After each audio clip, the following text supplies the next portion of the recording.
ഇനി വൈകേണ്ട, ഇന്ന് തന്നെ നിങ്ങളുടെ വീടിനായി സിസോ സന്ദർശിക്കൂ. സിസോ, മേക്ക് ലൈഫ് സിമ്പിൾ. വാർദ്ധക്യത്തിലെത്തുന്ന ഓരോരുത്തർക്കും വിശ്രമ ജീവിതം ഏറ്റവും പ്രധാനമാണ്. വയോജനങ്ങളെ ചേർത്ത് പിടിക്കാൻ സംസ്ഥാന സർക്കാർ, പ്രാദേശിക സർക്കാരുകളൊക്കെ ഒട്ടേറെ പദ്ധതികൾ കൊണ്ടുവരാറുണ്ട്, ക്ഷേമ പദ്ധതികളൊക്കെ. അങ്ങാടിപ്പുറം ഗ്രാമപഞ്ചായത്ത് ഒരുപക്ഷെ മലപ്പുറം ജില്ലയ്ക്ക് തന്നെ മാതൃകയായ ഒരുപാട് സംഭവങ്ങൾക്ക് നേതൃത്വം നൽകാറുണ്ട്. അതിൽ ഭരണപക്ഷമെന്നോ പ്രതിപക്ഷമെന്നോ വകതിരിവൊന്നുമില്ല, വകഭേദമില്ല. ഇവിടെ അങ്ങാടിപ്പുറം ഗ്രാമപഞ്ചായത്തിലെ 20-ാം വാർഡിൽ ഞാനൊരു പകൽ വീട്ടിലാണ് ഇപ്പോൾ ഉള്ളത്. ഈ വാർഡ് മെമ്പറായ റംല, കോറാടൻ റംല, അവർ സൗജന്യമായി വിട്ടു നൽകിയ 4 സെൻറ്റ് സ്ഥലത്താണ് വയോജനങ്ങൾക്ക് രാവിലെ മുതൽ വൈകുന്നേരം വരെ വിശ്രമിക്കാൻ, അതുപോലെ ഓട്ടിസം ബാധിച്ച കുട്ടികൾ അവരെയും കൃത്യമായി കെയർ ചെയ്യാൻ വേണ്ടി സുമനസ്സുകളായ ആളുകളുടെ സഹായത്തോടെ മനോഹരമായ ഒരു കെട്ടിടം, ഇവർക്കുള്ള ഭക്ഷണം ഉൾപ്പെടെ എല്ലാം കൊടുത്താണ് അവർക്ക് വിശ്രമിക്കാനുള്ള പകൽ വീട്ടിലെല്ലാം ഒരുക്കിയിട്ടുള്ളത്.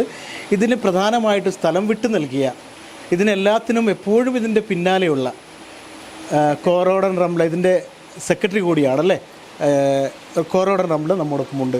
ഇങ്ങനെയൊരു സംഘടന അല്ലെങ്കിൽ ഇങ്ങനെയൊരു സംരംഭം വയോജനങ്ങൾക്ക് വേണ്ടി, ഓട്ടിസം ബാധിച്ച കുട്ടികൾക്ക് വേണ്ടി എങ്ങനെയാണ് നിങ്ങൾക്ക് ഇങ്ങനെ ഒരു ആശയമുണ്ടായത്? ഇതെന്നാണ് തുടങ്ങിയത്? ഇവിടേക്ക് മാറ്റിയിട്ട് എത്ര കാലമായി? എത്ര പേരാണ് ഇവിടെ ഉള്ളത്? ഒന്ന് വിശദീകരിച്ച് പറയാം. ഇതിന് ഇത്ര ഒരു അതുണ്ടായതെന്ന് പറഞ്ഞാൽ, ഞാൻ അങ്ങാടിപ്പുറം പഞ്ചായത്ത് പ്രസിഡൻ്റ് ആയിരിക്കുമ്പോൾ ആ സമയത്ത് നമ്മൾ ഓരോ പ്രൊജക്റ്റുകളും വെക്കുന്ന സമയത്ത് എല്ലാ പഞ്ചായത്തുകളെ അപേക്ഷിച്ച് നോക്കിയാൽ അറിയാൻ കഴിയും, വൈകല്യമുള്ള കുട്ടികൾക്ക്, വയോജനങ്ങൾക്ക്, വനിതകൾക്കൊക്കെ ഏറ്റവും കൂടുതൽ ഫണ്ട് മാറ്റി വെക്കുന്ന ഒരു പഞ്ചായത്തായിരുന്നു അന്ന്. അപ്പോൾ അന്ന് എൻ്റെ മനസ്സിൽ ഉദിച്ച ഒരാശയാണിത്. പക്ഷെ തനിച്ച് ചെയ്യാൻ കഴിയൂലല്ലോ.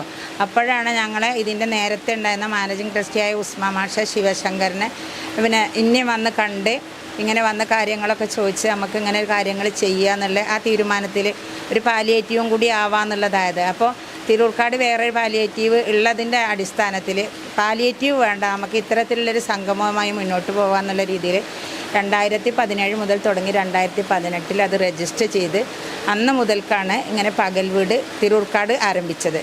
പിന്നെ അപ്പോൾ ഇവിടെയുള്ള ഓരോ വാർഡിലും ഓരോന്നെന്നുള്ള രീതിയിൽ തുടങ്ങാമെന്നുള്ളൊരു ആഗ്രഹം വന്നപ്പോൾ ഏറാന്തോട് താൽക്കാലികമായിട്ട് ഒരാൾ വീട് സൗജന്യമായി തന്നപ്പോൾ അവിടെ നിന്ന് തുടങ്ങി വെച്ചു. പക്ഷേ അവിടെ കൂടുതൽ ആളുകളില്ല, ഒക്കെ വലിയ സമ്പന്നരായ ജന്മമാരൊക്കെ ആയതുകൊണ്ട് അവർക്ക് ഇത്തരത്തിൽ ഇങ്ങനെ ഉള്ളൊരു കൂടണം എന്നുള്ളൊരു ആവശ്യമില്ല, വളരെ കുറഞ്ഞ ആളുകൾ മാത്രമേ ഉള്ളൂ. അപ്പോൾ ഇവിടെ വന്നപ്പോൾ ആദ്യമൊക്കെ കുറച്ച് ആളുകളാണെങ്കിൽ പോലും ഇപ്പോൾ ശരിക്കും ഇത് നടത്താതിരിക്കാൻ ഞങ്ങളിതിൻ്റെ സംഘാടകർക്കും കഴിയില്ല, ഇവിടെ വരാതിരിക്കാൻ ഇവർക്കും കഴിയില്ല. അപ്പോൾ ഇതൊക്കെയാണ് എൻ്റെ ഏറ്റവും വലിയൊരു ആഗ്രഹം. പക്ഷേ സ്ഥലം കൊടുത്തെങ്കിൽ ഇപ്പോൾ ഒരു സ്ഥലമല്ലല്ലോ, അതിന് ബിൽഡിങ് മറ്റു കാര്യങ്ങളൊക്കെ വേണം. അപ്പോൾ ആദ്യമായിട്ട് ഇതിന് വേണ്ടിയിട്ട് തറക്ക് കല്ലിടാൻ വേണ്ടി തന്നത് എൻ്റെ ക്ലാസ്മേറ്റായ മുഹമ്മദ് അലിയാണ്, ഞങ്ങളെ 10ാം ക്ലാസ്സിലെ ക്ലാസ്മേറ്റുകൾ. പിന്നെ എല്ലാവരും കൂട്ടായിട്ടുള്ളൊരു പ്രവർത്തനം. മുഹമ്മദ് അലി പൊന്നങ്ങാത്തോടി അരിപ്രയിലുള്ളതാണ്. അങ്ങനെ പിന്നെ ഇവരെൻ്റെ ക്ലാസ്മേറ്റുകൾ, അയൽവാസികൾ, ഒരു ദൂരമൊന്നും പോയിട്ട് ഞാൻ എവിടെയും പിരിച്ചിട്ടില്ല. തിരൂർക്കാട് നിന്ന് വളരെ കുറച്ച് കാശ് മാത്രമേ തിരിച്ചിട്ടു, ബാക്കിയൊക്കെ ഈ വൈലോങ്ങരം വരെയിട്ട് ആ വട്ടത്തിലുള്ള ആളുകളെ മാത്രം കണ്ടുകൊണ്ട് അങ്ങനെ അവർ സഹായിച്ച ഇവരെ പോലെയുള്ള ഒരു 5-6 ആളുകൾ 25,000, 30,000, 50,000 ഒക്കെ തന്ന്. പിന്നെ ഷഹനാസ് ഡോക്ടർ, ഞാനത് അത്ഭുതപ്പെട്ടു പോയി. ഇതിൻ്റെ തേപ്പ് നിൽക്കുന്ന സമയത്ത് ഡോക്ടറെ പോയി കണ്ട് കുറച്ച് സംഖ്യ കിട്ടുള്ളൂ എന്നാണ് വിചാരിച്ചത്. ഞങ്ങൾ സംഘാടകർ ഡോക്ടറെ പോയി കണ്ടപ്പോൾ ആ സമയത്ത് 1,00,000 രൂപ തരുമ്പോൾ ഞാനിങ്ങനെ കണ്ണുക്ക് നോക്കുമ്പോൾ റംലത് വെച്ചോ, റംലതൊന്നും ചെയ്യൂല. ഒരു കാര്യമുണ്ട്, അതായത് മനുഷ്യർ അവർക്കൊരു പ്രത്യേകതയുണ്ട്. നന്മ ചെയ്യുന്നവർ, അത് എല്ലാ മനുഷ്യന്മാർക്കും കഴിയണമെന്നില്ല. ഒരു നല്ല കാര്യത്തിനല്ലേ ഞാനും വാർദ്ധക്യത്തിലേക്ക് എത്തും എന്ന് ചിന്തിച്ചാൽ അതാണ് അദ്ദേഹം ചെയ്തത്, അല്ലെങ്കിൽ ആ ഡോക്ടർ ചെയ്തത്. ഞാൻ ചോദിക്കുന്നത്, ഇപ്പോൾ ഇവർക്ക് ഇവിടെ പകൽ വീട്ടിൽ വരുമ്പോൾ ഇവർക്ക് ഭക്ഷണം, മറ്റുള്ള കാര്യങ്ങൾക്കൊക്കെ എങ്ങനെ, ആരെങ്കിലും സഹായമാണോ അല്ലെങ്കിൽ വേറെ എന്തെങ്കിലും സഹായം? അതെന്താ വെച്ചാൽ ആരെങ്കിലും ഒക്കെ ആയിട്ട് തരും, അല്ലെങ്കിൽ ഞാൻ എൻ്റെ കൂട്ടുകാരോട്. ഇപ്പോൾ സത്യം പറയുകയാണെങ്കിൽ ആദ്യം എല്ലാവർക്കും ഞാൻ അങ്ങോട്ട് കൊടുക്കായിരുന്നു, ഒന്നും ചോദിക്കാൻ ഇങ്ങോട്ട് എനിക്ക് കഴിയൂലായിരുന്നു. പഞ്ചായത്ത് പ്രസിഡൻ്റ് ആയതോടുകൂടി ഞാൻ ശരിക്കൊരു കൈയ്യട്ടണ ഒരാളായി മാറി. ഇതുപോലുള്ള ഭിന്നശേഷിയുള്ള കുട്ടികൾ, ഷാമിലിൻ്റെ കോക്ലിയർ ഇംപ്ലാന്റേഷൻ്റെ കാര്യങ്ങൾ, അങ്ങനെയൊക്കെ വലിയ വലിയ കാര്യങ്ങൾ നമ്മളെ മുമ്പിൽ വരുമ്പോൾ ആ ഒരു സ്ഥാനത്ത് ഒരു പ്രസിഡൻ്റ് എന്ന് പറഞ്ഞുകൊണ്ടിരിക്കാൻ നമുക്ക് സാധിക്കൂല. അപ്പോൾ അതിനു വേണ്ടി ഇറങ്ങിയത് ഇന്നും എൻ്റെ ഈ ജനങ്ങളെല്ലാവരും. ഇന്നിപ്പോൾ ഞാൻ സുനിയുടെ അടുത്ത് ഇന്നലെ ഒരു കുട്ടിക്കൊരു ബാഗില്ല എന്ന് പറഞ്ഞിട്ട് ആ ഒരു ബാഗിൻ്റെ കാര്യം പറഞ്ഞപ്പോൾ വളരെ സന്തോഷത്തോടു കൂടി അത് വാങ്ങിക്കാനുള്ള ഒരു സൗകര്യം ചെയ്തു തന്നു. ഞാൻ വാങ്ങിച്ചു കൊടുക്കാമെന്ന് വിചാരിച്ചതാണ് എൻ്റെ മനസ്സിൽ. ഞാൻ സുനിനോട് പറഞ്ഞിട്ടുള്ളൂ, സുനി ഇങ്ങനെയാണ്, പക്ഷെ ഒരിക്കലും ഞാൻ അവരെ വിഷമിപ്പിക്കൂല, പേടിക്കണ്ട, ബാഗ് അവിടെ എത്തുമെന്ന് പറഞ്ഞിട്ടുണ്ട്. അപ്പോൾ ആ ഒരു വിശ്വാസമാണ് സുനി റംലാത്ത മേടിച്ചു.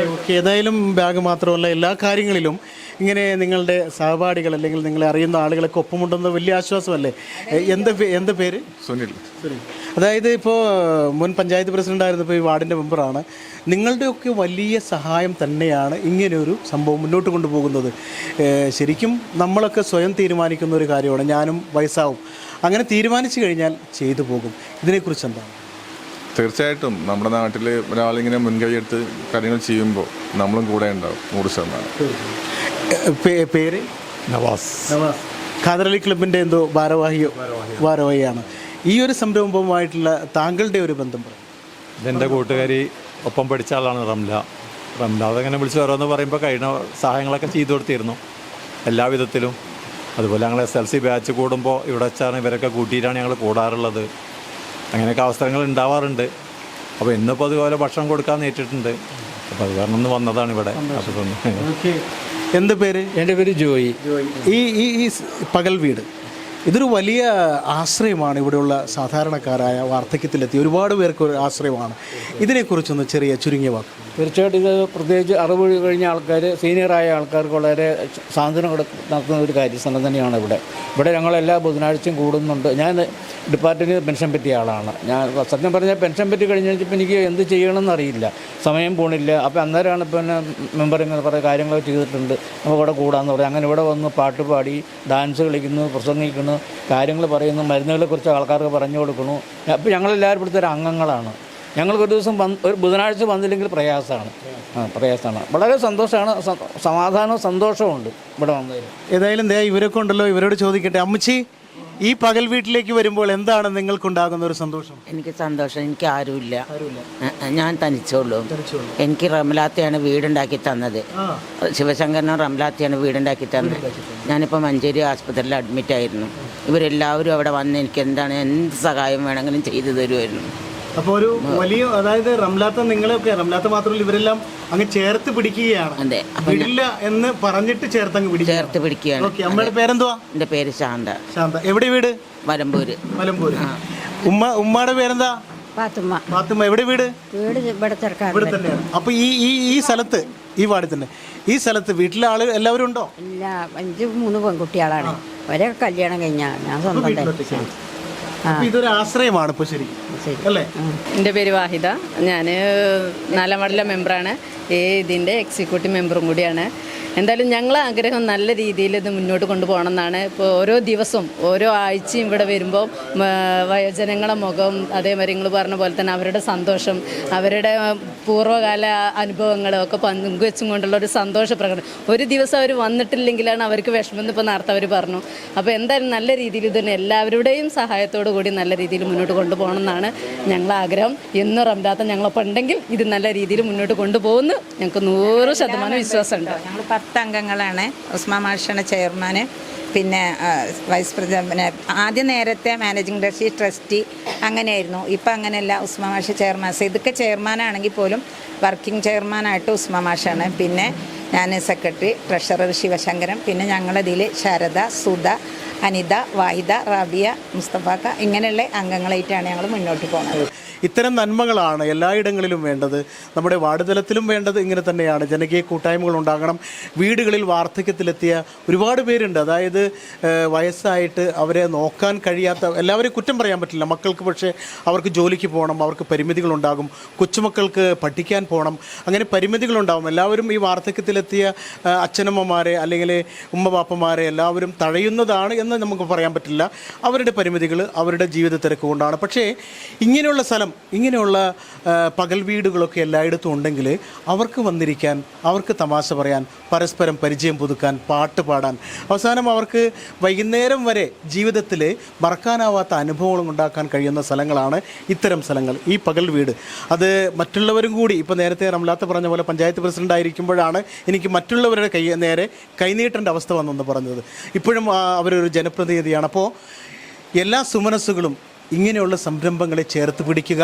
നിങ്ങളെക്കൊണ്ട് കഴിയുന്ന എന്ത് സഹായമാണോ അതൊരു വലിയ പുണ്യമാണ് എന്ന് സ്വയം തീരുമാനിച്ചിട്ട് അവർക്ക് കൈയഴിച്ച് സഹായമെത്തിക്കുക. അതൊരു പക്ഷേ അതുമാത്രമാവും ഒരുപക്ഷെ നമ്മൾ ഈ ഭൂമിയിൽ നിന്ന് പോകുമ്പോൾ ബാക്കിയാവുക എന്നൊരു ഓർമ്മപ്പെടുത്തൽ കൂടിയാണ്. ക്യാമറമാൻ ബിനുവിനൊപ്പം ജബ്ബാർ വേണാട്, നീള 24 ലൈവ്.